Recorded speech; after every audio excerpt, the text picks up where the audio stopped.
entregue calidad, exija calidad. Televisión argentina de calidad. Clase Ejecutiva.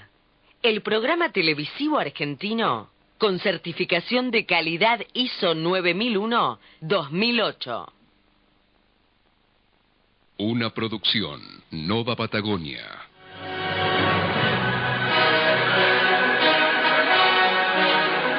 Buenas noches, bienvenidos a Clase Ejecutiva. Uno de los exámenes y dictámenes más importantes de la geopolítica hoy, que escuchamos casi todos los días, es que la gran apuesta de desarrollo está en el continente africano. Y justamente vamos a hablar con un joven líder africano, de esa África nueva. Ahora ustedes dirán, ¿ese joven líder africano quién es? Justamente tiene un legado muy importante, el legado de uno de los hombres más importantes de la historia contemporánea. Lo vamos a ver después de los títulos de Clase Ejecutiva.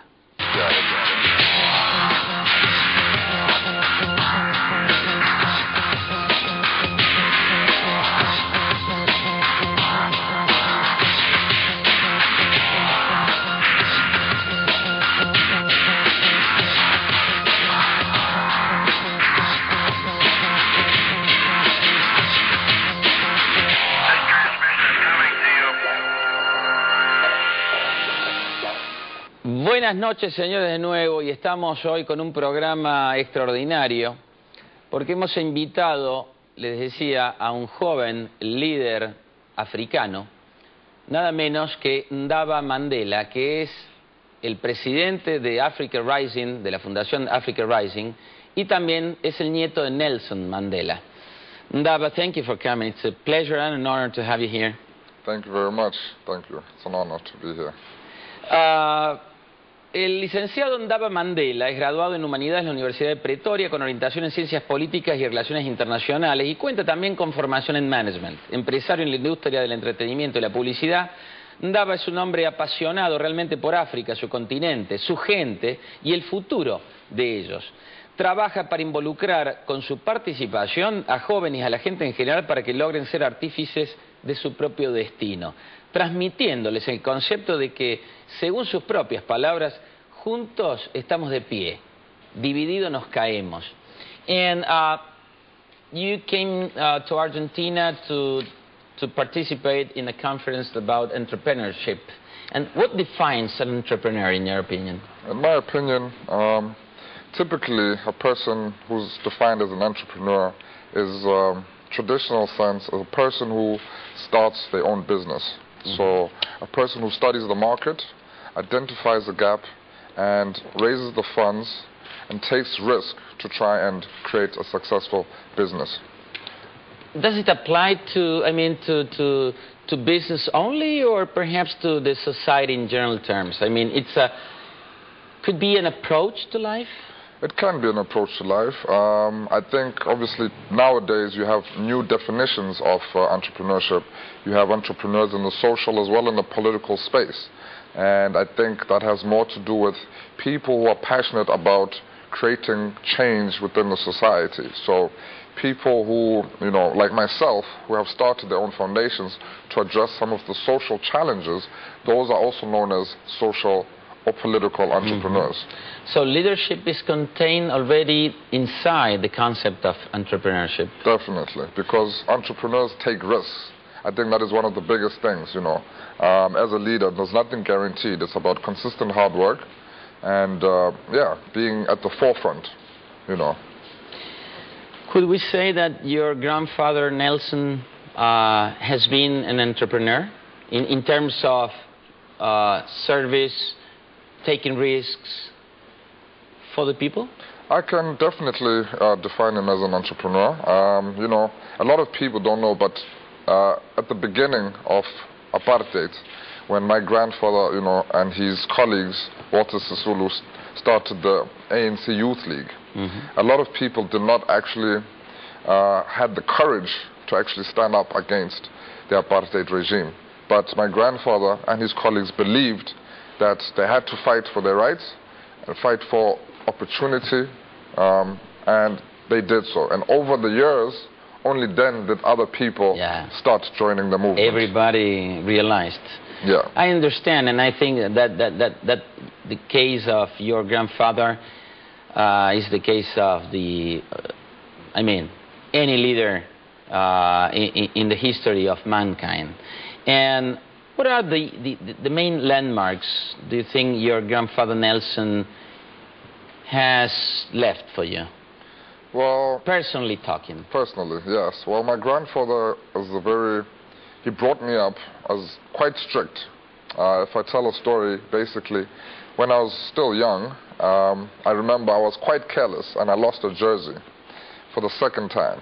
And so I came home and I was quite scared to tell him, but I did, and he was very angry, and he made me go sleep outside. And during the winter? During the winter, and he got the lady to send me a blanket outside.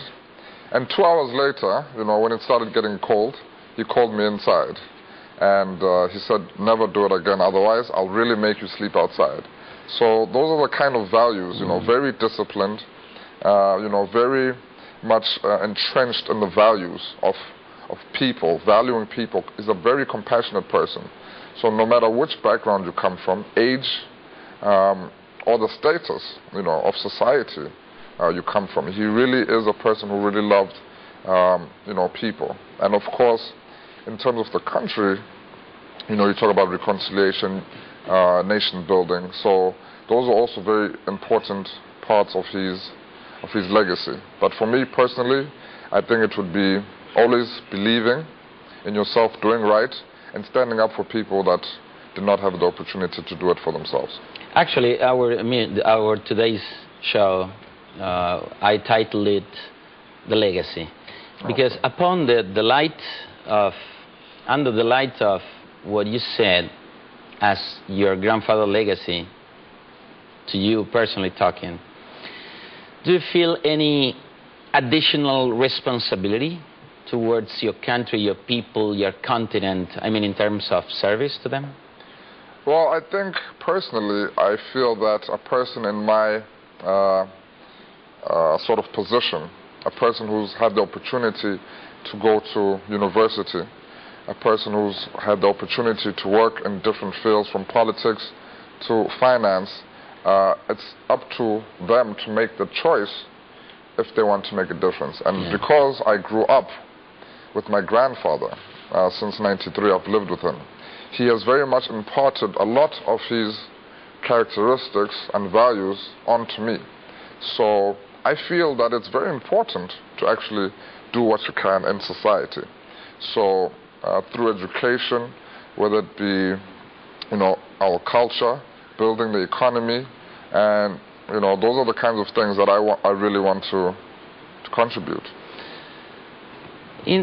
For such a purpose, you created a foundation, Africa Rising. That's right. What are its main activities and objectives? Well, you know, how Africa Rising was actually born was because through me traveling through different countries around the world, I realized that people do not know much about Africa. So our primary goal was to change the image Africa has in the international market. So we thought the best way possible to actually do that would be to start with African youth, the African people themselves.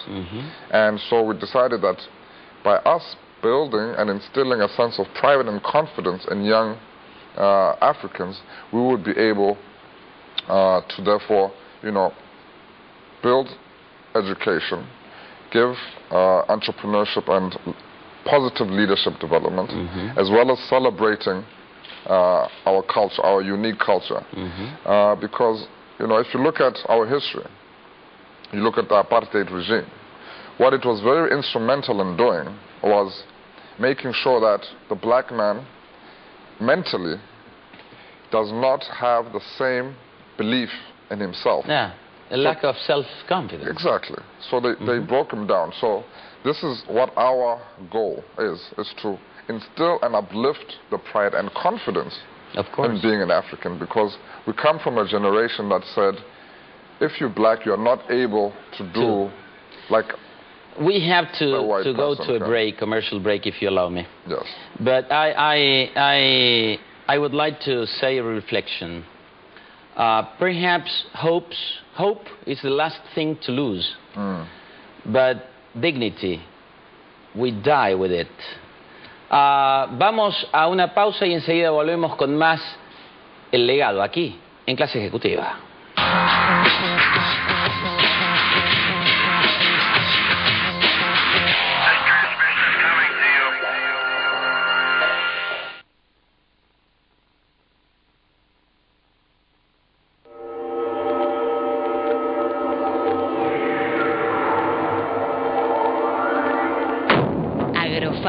El laboratorio transnacional de origen argentino, líder en salud, performance y productividad animal. Llegó el momento de llamar a la mejor nafta de YPF por lo que es. Premium, la mejor nafta de YPF.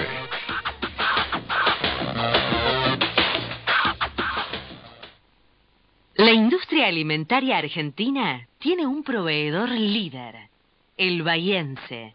Materias primas, aditivos y químicos para la industria alimentaria. www.elbahiense.com.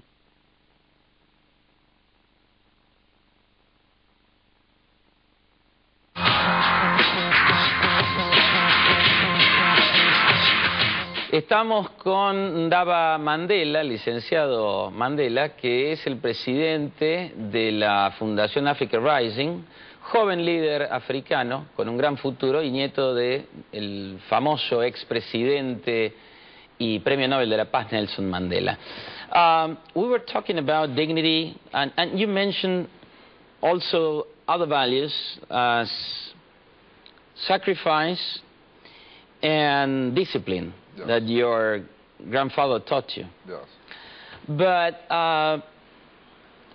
under the light of the history, the story of your grandfather, the experience you had in your family, the stories you have heard personally, which is almost unique, I mean, do you really think there is real possibilities to make a better world? Definitely. Definitely. You know, I think the first step to achieving anything is believing that you can make it. So, you know, if we look at the history, if we look at my grandfather, when they started fighting against apartheid, a lot of people did not believe. They did not have hope. It was a dream, basically. You know, it starts off as a dream. And eventually, when you work hard, it can become a reality. So for me to give up hope is already you're losing half the battle. You know, so you have to start off with hope. And definitely, if you look at the development of our country and as well as the continent, there's definitely hope. I mean, if you look at countries like Libya, Egypt, Tunisia, these are countries that were ruled by a single person for many years. And now you have people, you know, organizing themselves because they want democracy. So definitely there has been some improvement on the continent. I mean, obviously you have a few special cases which are still challenging, somewhat troublesome, but I think on the whole, in general, I think the African continent have been moving in the right direction. What do you mean when we say, what do you imagine when you say a better world? What kind of world? What type of world? Well, firstly, you know, being a South African and having the history that we have, I think the first fight that my grandfather fought was freedom, you know, physical freedom. So they broke the physical chains. And now, the new battle for the new generation, I think, is economic. It's an economic fight. It's the way you think, the way you see yourself, your identity. And that is what is very important.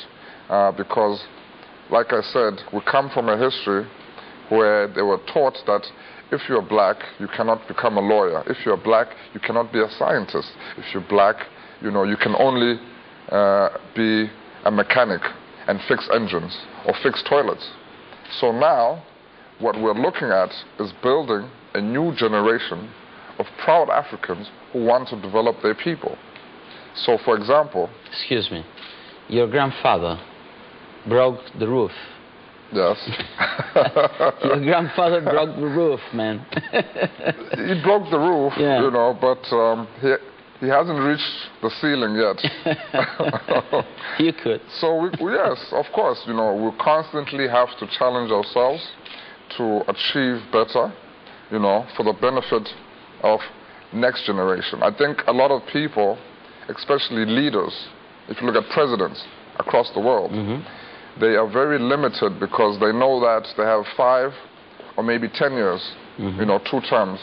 So they don't ever look at creating a legacy that will last for the next generation. That's right. Because they want to see their work when they live, when they are alive, And I think that is what is going to be different about the Africa Rising Foundation and our goals that we want to achieve is that we know that what we're building now, what we have started building now, may not be necessarily achieved in our lifetime, but we have to continue laying the path for future generations to come. That's very important. That's very important because you're right. I mean, almost all politicians are concerned about their period, yeah. and that's very limited. Yeah.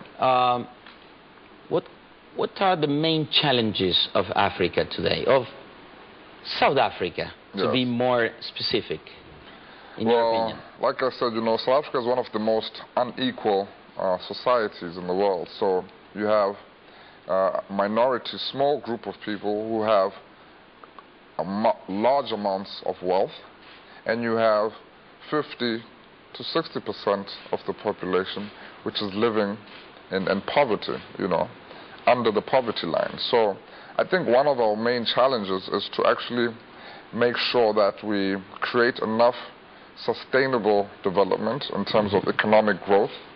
So that would be obviously creating a larger middle class, people who are able to afford a holiday once a year, those kinds of things. So that's one of our main challenges. And of course, the legacy of apartheid has not been completely eradicated. So, although the situation now is much better, there are still pockets, especially places like Western Cape, which is in Cape Town, which have still the race is not completely over. And you even have another place called Oranjezig, whereby the Afrikaans people decided that this will be their area and they do not want to mix with black people. And I'm talking, it's 2011 now, Where is the progression? Where is the development? So these are small things that we're still fighting. So I think the biggest challenge is economic growth. Economic growth. Yes. Do you think, what are your feelings about Argentina presently? You spent some days here. So do you think, is there anything to do together? Yes. Because I've been in Cordoba. I am from Cordoba. Are you from Cordoba? I am from Cordoba. Oh, nice. I must say, it's a very beautiful city. Thank you. The people are friendly, very warm. And I came to Argentina to speak at the FIE conference as one of the main speakers, which is a conference on entrepreneurship. And they take children from about 15 different countries from around the world. Right. So this was an excellent experience. But for me, the most positive and really light sort of good thing that I saw out of Argentina was the education system. The education system, when you look at the national university, they're going to school almost for free. Yeah. And they have more than 100,000 students in one university. Yeah. And they have several universities. So I think this is definitely, a place that South Africa and Argentina could definitely share and exchange, and we could learn, you know, from Argentina about the education system. And perhaps we could learn a little bit about, some concepts about sacrifice and discipline in leadership. Could you allow me to go to a commercial break? Yes. Okay, so vamos a la última pausa y enseguida volvemos con el cierre de este hermoso programa con el señor Ndaba Mandela aquí en Clase Ejecutiva.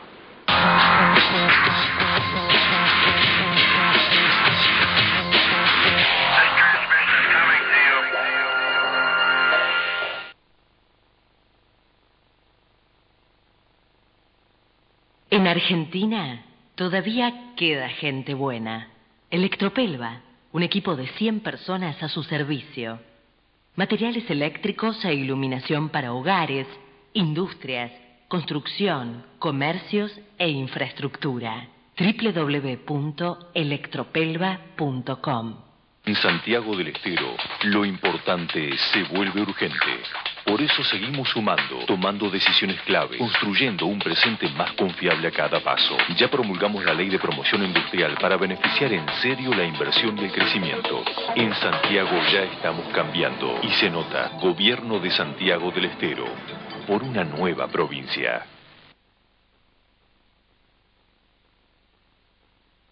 Televisión argentina de calidad. Clase Ejecutiva.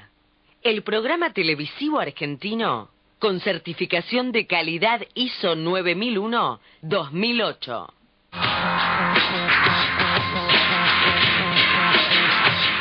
Bien, invitamos al señor Mandela a cenar a Cetebaco, Agüero 2157-4808-0021, www.cetebaco.com.ar. Very good Mediterranean food.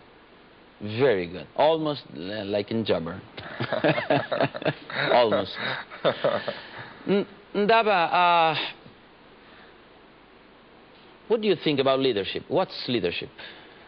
Well, for me, leadership is defined by a person who cares more about, developing and assisting people than putting himself in the limelight.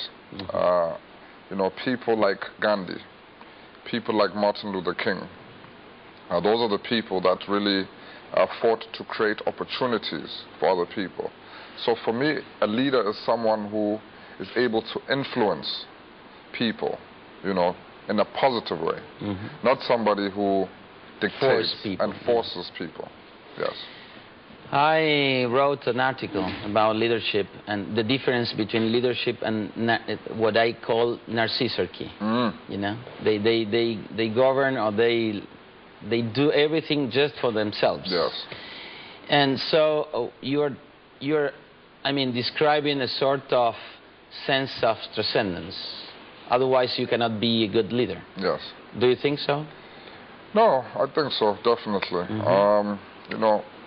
Before I came, I had the opportunity to have lunch with my grandfather and Ahmed Katrada, which is one of the comrades of the liberation movement, ANC.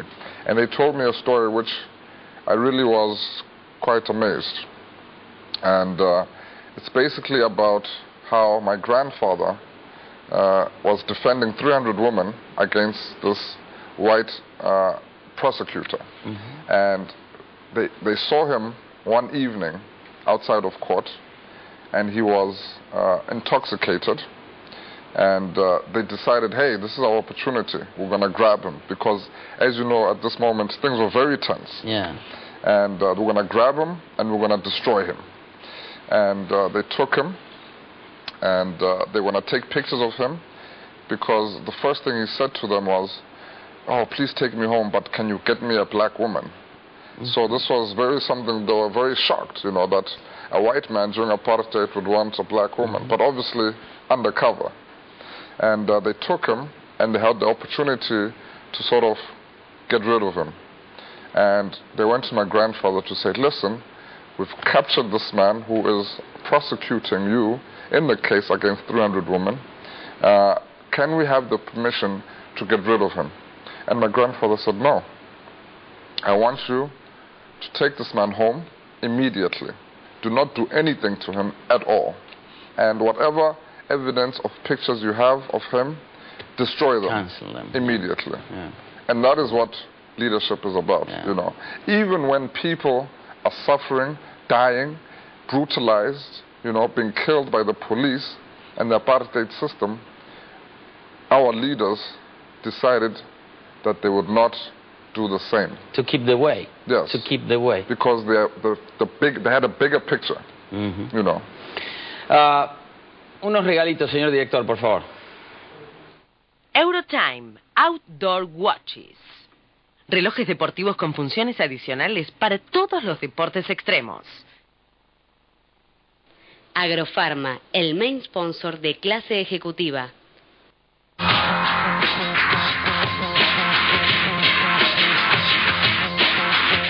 Ndaba, looking, into the far future,